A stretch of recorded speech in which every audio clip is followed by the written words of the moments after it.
Et voilà. Donc, normalement, la transcription devrait être arrêtée. Je pense qu'on est correct. Donc, bonjour, bienvenue à ce webinaire des services éducatifs qui porte spécifiquement sur la résolution de problèmes en mathématiques avec des petits problèmes qu'on appelle problèmes sans nombre. Avec moi est présent mon collègue. Je vais le laisser se présenter, puis après ça, je reviendrai, je prendrai la parole à nouveau. Alors, bonjour tout le monde. Pour ceux qui ne me connaissent pas encore, Alec Laporte, conseiller pédagogique en mathématiques au découvreur. Donc, je m'occupe évidemment des mathématiques au secondaire et du troisième cycle du primaire. Donc, pour ceux qui ne me connaissent pas, donc Marie Audet, je suis conseillère pédagogique en mathématiques au primaire aussi, principalement auprès des enseignants des premiers et deuxième cycles, mais avec Alec aussi, là, on travaille beaucoup en équipe, donc j'interviens aussi un petit peu au troisième cycle. Alors, c'est nous qui animerons le webinaire de ce midi. Donc, comme on l'a mentionné, c'est un webinaire qui est enregistré. Il sera disponible sur la chaîne YouTube des services éducatifs. On mettra le lien, c'est-à-dire vous recevrez le lien par courriel dans quelques jours. Donc, sans plus tarder, allons-y. Il y aura une période de questions, évidemment, là, mais ça sera après l'enregistrement du webinaire. Donc, quelles sont les intentions de notre rencontre? Ben, c'est de se familiariser avec ce genre de tâches-là. Des problèmes sans nombre, pardon. Ce n'est pas quelque chose qui est nécessairement très connu, mais c'est drôlement intéressant. Ça a beaucoup de potentiel. Donc, on aimerait ça vous inciter à en faire, à les intégrer dans vos pratiques. Donc, l'intention du webinaire, c'est de répondre à nos 5 questions classiques. On va d'abord définir ce que c'est des problèmes sans nombre. On va aussi se demander bien, comment ça se déroule, comment ça s'anime dans une classe. C'est quoi le rôle de l'élève, c'est quoi le rôle de l'enseignant. Pourquoi on en ferait? Quels sont les avantages? Parce qu'il y en a. Ça s'adresse à qui? On sait que vos classes sont de plus en plus hétérogènes. Donc, ça s'adresse à qui ce genre de problème-là? Et où est-ce qu'on peut trouver des problèmes sans nombre là, qui sont déjà prêts à l'utilisation ou parfois avec un minimum de travail, là, on est capable de les transformer. Donc, commençons par la définition. Ben, qu'est-ce qu'un problème sans nombre? Ben, avant de se positionner sur la définition, on va plutôt se rappeler que ben, souvent, hein, dans nos classes, on a des élèves qui font des problèmes mathématiques de façon vraiment automatique, sans réellement réfléchir, sans réellement les comprendre. Souvent, certains élèves vont utiliser à peu près tous les nombres qui sont présents dans les problèmes qui sont donnés. Oui, parfois, ils vont même utiliser des dates pour calculer. Ils ne vont pas nécessairement réfléchir à la pertinence de sélectionner tel ou tel nombre. Ils vont tous les prendre. Puis, ben, des fois, ils vont se fier beaucoup aux mots-clés qui sont dans les problèmes sans nécessairement avoir décodé les relations qu'il y a dans les quantités. Donc, c'est un peu pour ça qu'on vous présente ce type de problème-là aujourd'hui, parce qu'on veut justement empêcher un peu cette espèce de compulsion-là à calculer qu'ont certains élèves, quand, par exemple, ils se mettent à additionner tous les nombres qu'il y a dans le problème, ou ben on vient de faire 2 semaines de multiplication, ben ça doit être de la multiplication, puis ils se mettent à multiplier les nombres qui sont dans le problème sans vraiment se demander si c'est pertinent. Donc, des problèmes sans nombre, c'est des petits problèmes, là, c'est de courts problèmes dans lesquels on a retiré volontairement tous les nombres, justement pour empêcher les élèves de calculer machinalement. Puis l'intention, c'est vraiment d'amener les élèves à réfléchir au sens des mots qu'il y a dans ces problèmes-là, puis surtout aux relations qu'il y a entre les quantités en jeu dans les situations qui sont présentées. On veut vraiment qu'ils développent là, un bon sens des opérations. C'est ça l'intention avec ce genre de problème-là. Donc, ben, quoi de mieux que de passer à l'action pour voir de quoi ça a l'air un problème sans nombre, comment ça se vit en classe. Donc, on vous a préparé un exemple qui est simple, là, c'est volontaire parce qu'on n'a pas beaucoup de temps ce midi. On veut que vous ayez le temps d'y réfléchir rapidement. Et c'est une bonne idée en passant hein, d'utiliser un problème, par exemple, d'un niveau inférieur quand vous allez commencer à faire ce genre de problème-là, parce que ça va donner le temps aux élèves de s'habituer à la structure puis à la façon de faire ce genre de problème-là. Donc, c'est un problème qu'on va vous présenter en 4 diapositives. On l'a vraiment décortiqué comme en 4 étapes qui vont être présentées successivement. Et chacune de ces étapes-là, chacune de ces diapositives-là, va être accompagnée d'un questionnement de la part de l'enseignant.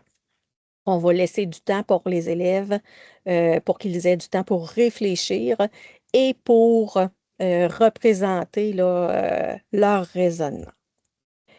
Donc, dans ce cas-ci, on proposerait du matériel là, de manipulation, là, du matériel de dénombrement. Par exemple, des jetons, des cubes emboîtables, des boutons, des trombones, des attaches à pain, peu importe. Là, on présenterait différents matériels, puis tous les élèves n'ont pas besoin d'avoir le même matériel. Si possible, de 3 couleurs différentes parce qu'on a 3 types de fruits différents dans notre problème, mais ce n'est pas obligatoire.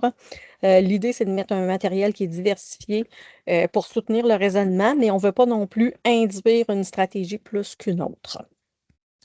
Donc, dans ce problème-là, ben, il y a un seul énoncé, là. En fait, il y a 2 énoncés, là, mais c'est vraiment très simple. Donc, on dit que Mme Agrume doit acheter des fruits. Elle achète des pommes, des oranges et des bananes. Il n'y a rien de plus que ça dans cette diapo-là. C'est notre première étape. Et là, on va laisser le temps aux élèves pour qu'ils réfléchissent, puis on va leur donner la parole entre chacune des questions qu'on va poser. Questions, vous n'avez pas besoin de les prendre en note, là, on les a mis dans les diapos suivantes, les exemples de questions. Ben, qu'est-ce que tu remarques? Qu'est-ce qu'on peut déduire ou qu'est-ce qu'on ne peut pas déduire? Est-ce que tu penses que Mme Agrume achète une grande ou une petite quantité de fruits? Est-ce que Mme Agrume va acheter la même quantité de pommes, d'oranges et de bananes? Qu'est-ce que tu penses qu'on recherche? Là, je vous envoie plein de questions, une à la suite de l'autre, mais évidemment, quand chacune des questions, on prendrait le temps de laisser, en fait, on laisserait le temps aux élèves d'y réfléchir puis d'y répondre. Alec parlera des modalités tantôt, là, mais c'est souvent quelque chose qu'on fait en grand groupe parce que c'est plus riche. Donc, qu'est-ce qu'on cherche? Bien, ça serait intéressant de se demander ça dès le départ. Qu'est-ce que tu penses qu'on peut chercher dans ce problème-là? Et on va prendre une des réponses des élèves en lien avec l'intention qu'on a, parce qu'on a déjà une intention derrière la tête en présentant ce problème-là. Par exemple, ça pourrait être bien, combien de fruits Mme Agrume va avoir acheté en tout. Et là, on va se demander, bien, d'accord, admettons que c'est ça la question, de quelles informations on aurait besoin pour poursuivre?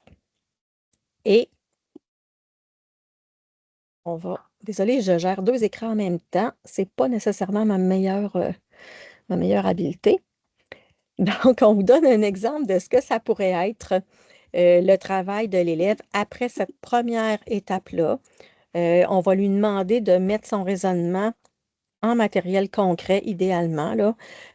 Donc, on va lui demander de représenter ce qu'il comprend du problème. Alors, on n'avait pas grand-chose comme information.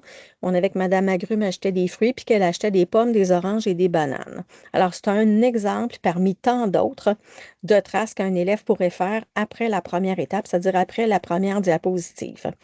L'idée, c'est de faire évoluer la compréhension de l'élève au fur et à mesure qu'on va rajouter des informations, qu'on va rajouter des indices pour que sa compréhension se raffine. Dans ce cas-ci, ben, on a représenté numériquement ce qu'un élève aurait pu faire avec du matériel concret, par exemple des jetons. C'est un exemple, c'est un exemple vraiment arbitraire qu'on a mis là parce qu'il y aurait plein d'autres réponses possibles. En fait, dans ce cas-ci, à peu près tout est possible, sauf si un élève, par exemple, omettrait un des 3 fruits, là, mais sinon, peu importe les questions, peu importe les nombres qu'il met présentement, il n'y a rien qui dit que c'est pas bon. Ce qui est vraiment intéressant, c'est qu'on évite d'entretenir l'idée que, ben, en maths, il y a juste une réponse qui est bonne. À cette étape-ci, là, il y a beaucoup de représentations qui sont bonnes. On a mis un lien vers la feuille support. On suggère, là, on trouve que le 11-17, le format 11-17 est intéressant quand les élèves travaillent avec du matériel. Il faut qu'ils aient de la place pour structurer leur représentation. Si vos élèves travaillent plus avec des dessins ou même en symbolique, ben 8,5-14, probablement que ça ferait l'affaire. Ce qui sera intéressant, ce qui sera important, c'est de ne pas effacer, on le verra là, aux prochaines diapos. Ce qui sera intéressant, là, c'est de ne pas effacer, par exemple, les traces qu'ils ont faites à la diapositive 1 quand on sera rendu à la diapositive 2, parce que justement, on va se servir des traces qu'ils ont faites précédemment pour faire évoluer leur compréhension des relations qu'il y a dans ce problème-là.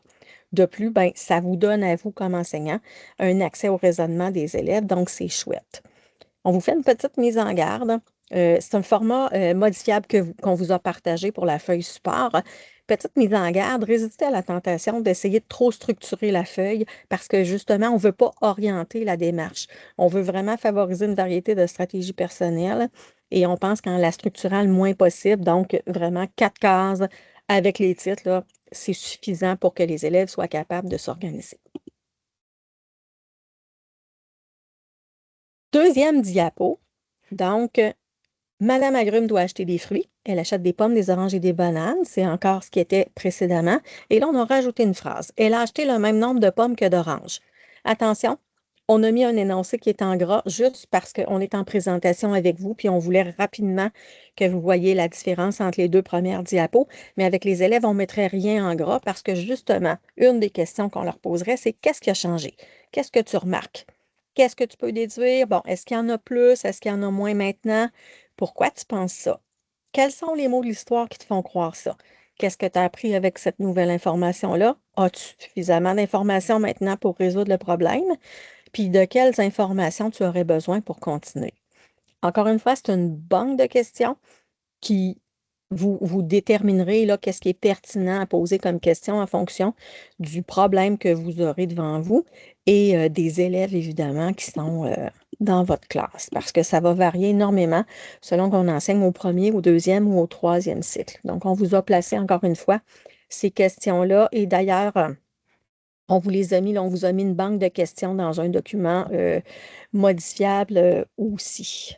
Il y aura un lien dans le support visuel qui sera accessible tantôt. Donc, dans ce cas-ci, ben, on a une information supplémentaire, c'est-à-dire que Mme Agrumes a acheté le même nombre de pommes que d'oranges. C'est la relation qui est mise en évidence par cet énoncé-là. Donc, on sait maintenant qu'on a la même quantité de pommes que d'oranges. Alors, dans notre première représentation, on avait mis 9 pommes et 7 oranges. C'est le contraire, pardon. 9 oranges et 7 pommes. Alors là, on a décidé de restreindre un peu, alors on a gardé le nombre de pommes à 7 et on a mis le nombre d'oranges à 7. C'est ce qu'on veut mettre en évidence dans cet énoncé-là, dans cette diapo-là. Puis ben, les bananes, on n'a pas d'informations dessus, alors on n'a pas changé la quantité. On a placé en gris les petits jetons, là. Si vous avez vraiment beaucoup de matériel de manipulation en classe, ça serait chouette que les élèves laissent leur matériel pour la diapo 1 et qu'ils remettre du nouveau matériel pour la diapo 2, mais on est parfaitement conscient que ce n'est pas toujours le cas. Fort probablement que les élèves vont prendre le matériel de la diapo 1 puis vont le déplacer dans la case de la diapo 2. C'est juste plate parce qu'on perd la trace, mais quand c'est dessiné ou que c'est écrit avec du symbolique, ben là, à ce moment-là, on a cette information-là qui demeure. Troisième diapo. Donc, c'est ma troisième étape. Alors, on a encore Madame Agrumes qui doit acheter des fruits. Elle achète des pommes, des oranges et des bananes. Elle a acheté le même nombre de pommes que d'oranges, donc nos énoncés du départ. Et on rajoute, elle a aussi acheté 2 bananes de plus que de pommes. Encore une fois, on ne mettrait pas l'énoncé en gras là, parce que on veut que les élèves le déterminent, on veut que les élèves remarquent ce qui a été ajouté. Puis cette façon-là d'ajouter des énoncés, ben, leur fait porter leur attention sur une phrase à la fois. Là, on pense que c'est facilitant. Donc, on aurait à peu près la même banque de questions que tout à l'heure. C'est-à-dire, je vais la remettre. Donc, qu'est-ce qui a changé? Qu'est-ce que tu peux déduire? Est-ce qu'il y en a plus, moins ou autant maintenant? Pourquoi tu penses ça? C'est quoi les mots de l'histoire qui te font penser à ça? Qu'est-ce que tu as appris avec cette nouvelle information-là? Est-ce que tu as suffisamment d'infos pour résoudre le problème? Et quelles infos il te manque pour arriver à résoudre? Donc, dans ce cas-ci, pour la représentation de l'élève, la relation qu'on veut mettre en évidence, ben, c'est qu'il y a 2 bananes de plus que de pommes. Comme on avait 7 pommes, ben, on a rajouté 2 bananes. On a ajusté notre nombre, en fait, de bananes pour le ramener à le nombre de pommes plus 2. Nous, on avait décidé que c'était 7, mais quand vous le faites, vous pourriez décider que c'était autre chose parce qu'on n'avait pas l'information spécifique sur le nombre de pommes. Et on a placé en gris là, les traces qui étaient faites aux 2 premières étapes. Alors, dernière étape de notre problème. Madame Agrumes doit acheter des fruits. Elle achète des pommes, des oranges et des bananes. Elle a acheté le même nombre de pommes que d'oranges. Elle a aussi acheté 2 bananes de plus que de pommes. Et enfin, Madame Agrumes a acheté 3 pommes. Combien de fruits a-t-elle en tout? Donc là, j'ai vraiment une information spécifique et en plus, j'ai ma question sur qu'est-ce qu'on cherche. Donc, même principe, on a les mêmes questions qu'on avait tantôt. Encore une fois, on n'aurait rien mis en gras avec les élèves, mais on se pose, je m'excuse, j'ai vraiment de la misère à gérer le, le partage d'écran. Alec, tu as le droit de me ramener à l'ordre, hein? Donc, je m'excuse, c'était ça la question de l'énoncé qu'on ajoutait dans la diapo 4. Et nos questions, donc, même question que tantôt, mais on se rajoute quelles opérations mathématiques est-ce que tu vas utiliser pour exprimer les relations qu'il y a? Pourquoi tu utiliserais ces opérations-là? Et enfin, est-ce que tu es capable de trouver la solution? Et là, dans ce cas-ci, la relation qu'on voulait mettre en évidence, en fait, il y en a plusieurs, c'est que si Madame Agrumes a acheté 3 pommes, ben, il faut que j'ajuste le nombre de pommes pour que je le ramène à 3. Conséquemment, le nombre d'oranges était égal, donc il faut que je rajuste ma quantité d'oranges et je rajoute aussi le nombre de bananes parce qu'on dit que c'est 2 de plus que le nombre de pommes. On a encore une fois gardé en gris ce qui avait été fait dans les 3 étapes précédentes et on est capable de solutionner le problème. On sait que Mme Agrumes a acheté en tout 11 fruits. Vos élèves sont bien habiles avec les représentations en modèle concret. Quand ils sont bien habiles aussi avec le dessin, ben, ils passent au symbolique. Et un autre support qui est chouette, c'est un espèce de schéma qu'on appelle le schéma partie-partie-tout. C'est vraiment intéressant pour amener les élèves à retrouver des termes manquants, peu importe où ils sont. Est-ce que c'est le terme initial, le terme de la modification ou encore le résultat final qui est cherché? Ben, ça amène les élèves à raisonner vraiment sur les relations qu'ils ont entre les quantités, puis ça les aide à traduire par une équation la relation qui est dans le problème. Donc, le support de trace, un petit schéma, par exemple, partie, tout, là, c'est ce dont on vient de parler.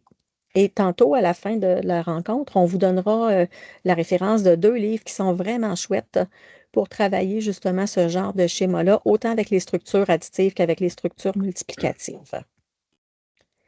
Enfin, ça se peut que vous craigniez que vos élèves soient pas assez habiles pour répondre aux questions qu'on pose. On vous rassure tout de suite, là, c'est une habileté qui se développe vraiment avec la pratique. Et ce qui peut être chouette, ce qui peut être facilitant, c'est de proposer une espèce de mur de mots, mur d'expression ou tableau d'ancrage avec des débuts de phrases pour exprimer leurs pensées. On pourrait, par exemple, débuter avec quelques énoncés. Là. On vous en a mis une dizaine, puis il y en aurait plein d'autres qui pourraient être pertinents. Mais vous pourriez commencer avec quelques énoncés, puis en rajouter d'autres progressivement pour les aider à exprimer ce qu'ils pensent, ce qu'ils se demandent, exprimer leur accord, mais exprimer aussi parfois leur désaccord avec l'idée d'un autre élève. Puis évidemment que ça va être plus ou moins élaboré, là, selon, encore une fois, que vous avez affaire avec des élèves du premier cycle, du deuxième ou du troisième. C'est hyper aidant pour les élèves pour lesquels la communication orale n'est pas facile, dont nos élèves allophones. Puis on se rappelle qu'en mathématiques, on a 3 compétences. Il y en a seulement 2 dont le résultat est communiqué au bulletin, là, résoudre une situation problème, puis raisonner à l'aide des concepts et des processus mathématiques. Mais on a une compétence qui s'appelle communiquer à l'aide du langage mathématique. Puis on doit la travailler et la résolution de problèmes est un contexte formidable pour travailler cette compétence-là. Donc, ça nous amène au contexte de réalisation et c'est Alec qui prend le relais pour la suite. Alors, merci Marie. Alors, pour la suite du webinaire, je vais vous parler surtout là, du contexte de réalisation, qu'est-ce que vous devriez faire a priori, comment vous le vivez en classe, etc. Donc, on vient de voir la chance, Marie nous a bien expliqué comment ça se vivait. Alors maintenant, je vais revenir un petit peu sur la mise en place de tout ça. Donc, contexte de réalisation, ce qu'on vous suggère évidemment, c'est dans les premières fois que vous allez le faire avec vos élèves, c'est de travailler en grand groupe pour évidemment favoriser les échanges. Mais après quelques problèmes sans nombre, ce serait bien aussi peut-être de les faire travailler en diade, sous la forme évidemment pense, parle, partage. pour éventuellement, le but ultime, le but de faire des problèmes sans nombre, c'est que les élèves s'améliorent en résolution de problèmes. Donc, évidemment, il faudrait qu'ils soient en mesure de faire ce travail-là seuls. C'est vraiment important d'utiliser des ressources pour supporter le raisonnement, là, les matériels de manipulation, schémas, dessins, tout ce que Marie vous a expliqué tantôt. C'est vraiment une ressource qui est essentielle. Et aussi, évidemment, l'utilisation d'une feuille de support pour organiser les démarches comme celle que Marie vous a suggérée tantôt avec les diapos 1, diapo 2, diapo 3 et 4. Là. C'est un bon modèle pour être en mesure de revoir les traces que les élèves ont fait. Pour ce qui est de l'élève, c'est quoi la posture de l'élève quand on lui présente un problème sans nom? Mais évidemment, c'est de prendre connaissance du problème, donc des énoncés qui seront écrits au tableau que vous allez pouvoir leur lire. C'est d'échanger, évidemment, de participer et d'échanger avec le groupe sur les façons d'aborder le problème. Ensuite de ça, ça va être d'effectuer des essais puis de garder des traces pour se réajuster au fil des nouvelles informations. C'est sûr et certain, tantôt, Marie en a pris on a commencé avec 9 oranges, 7 bananes. Ça se peut qu'un jeune enfant, lui, le panier d'épicerie, il le remplisse, là. Ça se peut qu'on ait 50 bananes, puis qu'on ait 60 pommes, puis donc le réajustement va se faire un peu plus loin, là, mais faut quand même y penser. L'élève, évidemment, va devoir persévérer là, jusqu'à l'obtention de sa solution. Puis à la toute fin, évidemment, vous allez partager les stratégies puis les solutions avec votre groupe. Dans votre cas, comme prévoir, qu'est-ce que vous devez prévoir a priori, mais là, vous dites, OK, je me lance, je fais des problèmes sans nombre avec les élèves. Évidemment, vous allez devoir vous créer un premier modèle que vous pourrez utiliser par la suite, mais c'est de préparer évidemment vos diapositives. Je vais y revenir un petit peu tantôt, mais vous avez compris qu'on avait 4 diapositives tantôt. Les problèmes sans nombre, souvent, vont se faire justement avec 4 diapos. La première dans laquelle il y aura évidemment pas de nombre, jusqu'à la dernière qui sera la solution finale. Ça va vous demander évidemment de préparer la feuille de support. Ça va aussi vous demander de préparer aussi, d'anticiper les difficultés que les élèves pourraient avoir avec le problème que vous allez lui suggérer. Puis ces difficultés-là, vous allez anticiper, mais c'est ce qui va vous amener à prévoir les bonnes questions à poser là, afin d'animer votre discussion avec vos jeunes. Comme Marie l'a suscité, ça peut être important aussi de peut-être prévoir des débuts de phrase, comme elle a expliqué. Comme elle explique avec un tableau d'ancrage tantôt. Donc, si vous voyez avec le type de problème que vous avez choisi, il y a peut-être certaines de ces débuts de phrases-là pour amener les élèves à poser les bonnes questions. Puis, évidemment, vous allez devoir planifier votre matériel de manipulation là, qui va être possible d'utiliser pendant l'activité et selon le choix du problème que vous avez fait. Pendant l'activité, évidemment, c'est de laisser les élèves s'engager dans la tâche. On essaie d'intervenir le moins possible, à part le fait que vous animez et que c'est vous qui posez les questions, mais on essaye vraiment de laisser les élèves s'entraider ensemble. Donc, il faut juste s'assurer qu'il y a une excellente compréhension du problème qui est posé, de questionner vos élèves pour susciter une réflexion. Comme on disait, des exemples, est-ce qu'il y en a plus? Est-ce qu'il y en a moins qu'avant? Il y en a-tu autant? Pourquoi tu penses ça? Peux-tu me l'expliquer davantage? Puis, on l'a dit tantôt, quand on fait un problème, une résolution de problème, c'est surtout le sens des mots, puis les relations qu'il y a entre les données qui sont importantes. Donc, c'est important de faire ressortir justement les mots de l'histoire. Puis, quels sont les mots d'histoire qui te font croire qu'on va devoir faire une addition ou qu'il y en a autant et ainsi de suite. Puis, peux-tu m'illustrer le problème, évidemment, avec des jetons ou des dessins? C'est la partie qui va vous laisser des traces. Et évidemment, des fois, comme prof, on est vraiment rapide parce qu'on veut avancer, on a d'autres choses à faire dans notre période, mais il faut quand même s'assurer de laisser suffisamment de temps à nos élèves de se réajuster, de réajuster leur compréhension, puis la représentation qu'ils étaient en train de faire tantôt sur notre feuille support. À la fin de l'activité, maintenant, les élèves ont trouvé leur solution, mais c'est important de faire un retour, petite régulation à la toute fin avec nos élèves. Donc, des petits exemples de questions qu'on pourrait poser. Pourquoi vous avez débuté avec ces nombres-là, par exemple? Pourquoi il y en a qui ont commencé avec des grandes quantités, des petites quantités? Donc, de poursuivre la discussion avec eux. De revenir, comme je disais tantôt, quels sont les mots qui vous ont permis de déterminer quelle opération choisir à la toute fin, ou les mots qui représentaient une relation entre les données. Puis finalement, quelles étaient les informations qui étaient importantes dans ce problème?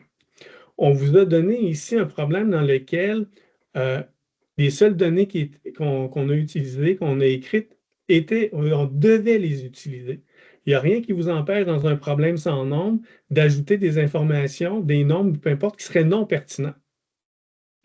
Hein? Ça changera rien. Ça serait une bonne idée, parfois, à un moment donné, de le ramener. Elle va dans une épicerie, elle achète des fruits, des bananes, mais elle avait un choix de 5 fruits. Oh, tout d'un coup, est-ce que le 5, est-ce qu'il va être utile, pas utile? Et parmi les discussions, ça va être des choses intéressantes. Les avantages des problèmes sans nombre, mais vous avez pu l'observer, vous y avez sûrement pensé en même temps, mais ça l'oblige effectivement l'élève à se faire une image du problème. Moi, c'est important de se faire un plan au départ, mais d'avoir une image du problème. OK, je suis en train de le voir, elle a des fruits, elle a un gros panier d'épicerie, elle a mis des fruits dedans, je suis capable de me l'imaginer. Ça l'amène l'élève à réfléchir au sens des mots et aux relations, je l'ai dit suffisamment. Ça l'empêche évidemment l'élève de faire des calculs dès qu'il voit des nombres. Et surtout, c'est ce qui ressort des fois dans les séances, c'est que les élèves, on dirait qu'ils n'ont pas lu, ils ont mal lu, ils ont fait des calculs. Bref, c'est ce que ça fait travailler le type de problème sans nombre. Ça favorise le raisonnement puis le développement des stratégies de résolution de problèmes. Parce que plus on va en vivre comme ça, là, je suis en train de me rendre compte que chaque phrase est importante. Les données, je suis mieux de voir qu'est-ce qui se passe entre chacune des données avant de continuer mon problème. Et ça va vous permettre, évidemment, là, comme vous, comme enseignant, avoir accès au raisonnement de votre petit loup. Évidemment, ce type de problème-là s'applique vraiment à tout le monde. C'est vraiment des tâches qui sont inclusives. Ça favorise le développement des habiletés chez tous vos élèves. Fait que tout le monde est capable de faire ce type de problème-là, surtout quand on les fait en grand groupe au départ. Ou on peut trouver des problèmes de type simple. On vous suggère pour l'instant, il y a un site qui s'appelle Numberless Word Problems. Il est en anglais. Mais c'est un site dans lequel tous les problèmes qu'on va retrouver là-dedans, c'est vraiment que des problèmes sans nombre qui sont facilement traduits, qui sont faciles à traduire. Puis même des fois, s'il y en a qui disent Hey, c'est un petit peu difficile en anglais, ben, je vous suggère d'utiliser l'intelligence artificielle. Vous pouvez utiliser ChatGPT ou Copilot. Je l'ai fait avec quelques problèmes. On prend le problème, on le rentre dedans, on lui demande est-ce que tu peux me le traduire en français? Puis qu'est-ce qui ressort comme traduction? C'est vraiment très bien, très, très, très, très, très bien fait. On a toujours le site web des services éducatifs, qui est celui du primaire, dans lequel Marie a mis un lien qui va vous amener directement à quelques tâches qui ont été traduites ou qu'on va en traduire encore quelques-uns. Puis je vous dirais que celui que je trouve de loin le plus intéressant, c'est l'approche écologique. Et l'approche écologique, c'est quoi? Mais c'est celui que vous avez dans votre matériel didactique. C'est de prendre des problèmes que vous avez déjà et de les transformer en problèmes sans nombre. C'est vraiment la façon la plus simple. Donc, c'est facile, ça se fait en 5 étapes. Première étape, prendre un problème qui existe. J'observe 32 pingouins sur une banquise. Il y en a 5 d'entre eux qui dorment. Combien de pingouins ne dorment pas? Je prends mon problème, parfait. Première étape, j'enlève tous les points, j'enlève tous les noms. J'observe des pingouins sur une banquise, certains d'entre eux dorment. Et là, je peux commencer ma tâche avec les élèves, poser des questions. OK, s'il y en a qui dorment, les autres, qu'est-ce qu'ils font? Sont-ils en train de s'amuser? Sont-ils en train de glisser? Sont-ils en train de placoter? Y en a-tu beaucoup? T'en vois-tu beaucoup dans ta tête présentement des pingouins? Y a-t-il un petit groupe de pingouins? C'est un gros groupe de pingouins qui est sur la banquise? Et ainsi de suite. Ensuite, on va intégrer à chacune des étapes suivantes une donnée. Donc, on observe 32 pingouins sur notre banquise. Certains d'entre eux dorment. Ça se peut que, là, ici, on a un problème qui est vraiment simple. Ça se peut qu'au 3e cycle, vous ayez des problèmes un peu plus complexes. Il n'y a rien qui vous empêche d'introduire 2 données au lieu d'en introduire qu'une seule. Si vous avez un problème dans lequel il y a un peu plus de données, ce n'est pas un problème. Là. Si vous n'êtes pas limité, je dois en rentrer juste un. Vous comprenez le principe. L'idée, c'est d'amener l'élève à réfléchir une diapo à la fois. Ensuite de ça, on observe 32 pingouins sur une banquise. Il y en a 5 d'entre eux qui dorment. La question est toujours pas posée. On est à notre diapo numéro 3. Ici, je peux ajouter encore soit un nombre, ou bien ça pourrait être une contrainte, comme on avait tantôt. Il y avait 3 bananes de plus que. Ça pourrait être ça aussi. Et finalement, quand on arrive à notre dernière partie, c'est d'ajouter tout simplement la question au problème. Dans ce cas-ci, on voulait savoir combien de pingouins ne dorment pas. Puis alors, c'est vraiment la façon que je trouve la plus simple, c'est de prendre un beau problème que vous aviez peut-être déjà dans votre cahier d'exercice, Celui-là, vous le modifiez rapidement. Vous faites un beau petit modèle de problème sans nombre à 4 diapositives. On écrit la question, on enlève les valeurs, on en rajoute une à la fois, on pose la question à la toute fin. Et vous êtes prêt à avoir une multitude de problèmes sans nombre dans vos fichiers, dans vos dossiers. Marie parlait tantôt de 2 ressources pour travailler le sens des opérations. Le premier, c'est représenté pour mieux raisonner. Addition et soustraction, c'est fait par Elena Poloskaya avec Claudine Gervais et Annie Savard. Et ils ont écrit ces trois mêmes auteurs, mais avec quelqu'un de plus, Marie-Sophie Gélina, qui, eux, ont fait le deuxième, qui est représenté encore une fois pour mieux raisonner, mais c'est multiplication et division. Donc, 2 belles lectures là, pour travailler le sens des opérations et tout. C'est vraiment très, très, très, très bien. Et pour conclure, eh bien, les types de problèmes sans nombre, ben, c'est des puissantes activités. Pourquoi? Mais évidemment, construire et solidifier la compréhension conceptuelle. Ça travaille encore notre flexibilité, la fluidité en mathématiques. Ça développe des stratégies de résolution de problèmes, mais Dieu sait que c'est ce qu'on a de besoin. On fait travailler ces élèves-là justement pour qu'ils développent des stratégies, non pas qu'ils se lancent dans des calculs. Donc, de raisonner, de justifier leurs solutions, puis de faire de sa classe vraiment une communauté d'apprenants qui est riche et agréable d'y travailler. Et à la fin, on a évidemment, si vous voulez nous rejoindre, bien, vous avez nos adresses de courrier et on a mis le lien vers le support visuel. Vous l'avez ici à la toute fin. Marie va quand même vous envoyer le lien vers le support visuel plus tard, un petit peu plus tard, comme tu disais. Alors, ça mettrait fin présentement à la diffusion du webinaire. Je vais laisser Marie arrêter l'enregistrement pour qu'on puisse répondre à des questions. J'ai juste 2 petites précisions à ajouter, Alec. Première, en fait, c'est une question pour toi. Alec, comment se comportent les élèves les premières fois qu'ils font des problèmes sans nombre, particulièrement les élèves forts? Bien, habituellement, ça les déstabilise. La première chose que ça va faire, ça va les déstabiliser parce qu'un élève fort, c'est celui qui aime habituellement trouver la réponse le plus rapidement possible, démontrer sa grande capacité en mathématiques et de prendre n'importe quel chiffre peut-être et même de les calculer.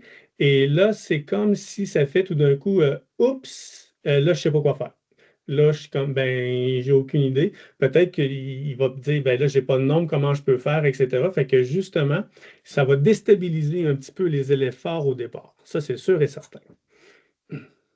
Ça va aussi déstabiliser les élèves faibles parce que juste le fait qu'il n'y ait pas de nombre, c'est pas le fun, ils n'aiment pas ça. Mais particulièrement les élèves forts vont être déstabilisés. Autre chose, on va ajouter dans les prochains jours, là, on aurait aimé ça avoir le temps de le faire pour le webinaire, mais on n'a pas eu le temps de le faire encore. On va rajouter dans les 2 classrooms, là, celui du premier cycle et celui du deuxième et troisième cycle, on va rajouter une section problèmes sans nombre avec les liens, entre autres, du site web qu'on a partagé, mais aussi, là, on va vous faire un canevas là, pour avoir des diapos, puis on va vous en traduire quelques-uns. Je m'engage à le faire dans les prochains jours, là, disons d'ici la fin du mois de mars, il y aura ces sections-là dans les 2 classrooms. Donc, j'arrête l'enregistrement et on peut Oui, et passer répondre aux rapidement à des questions. Il y a beaucoup questions. de gens dans le Oui, les clavardage qui nous cloches disent que la sonnent. cloche sonne.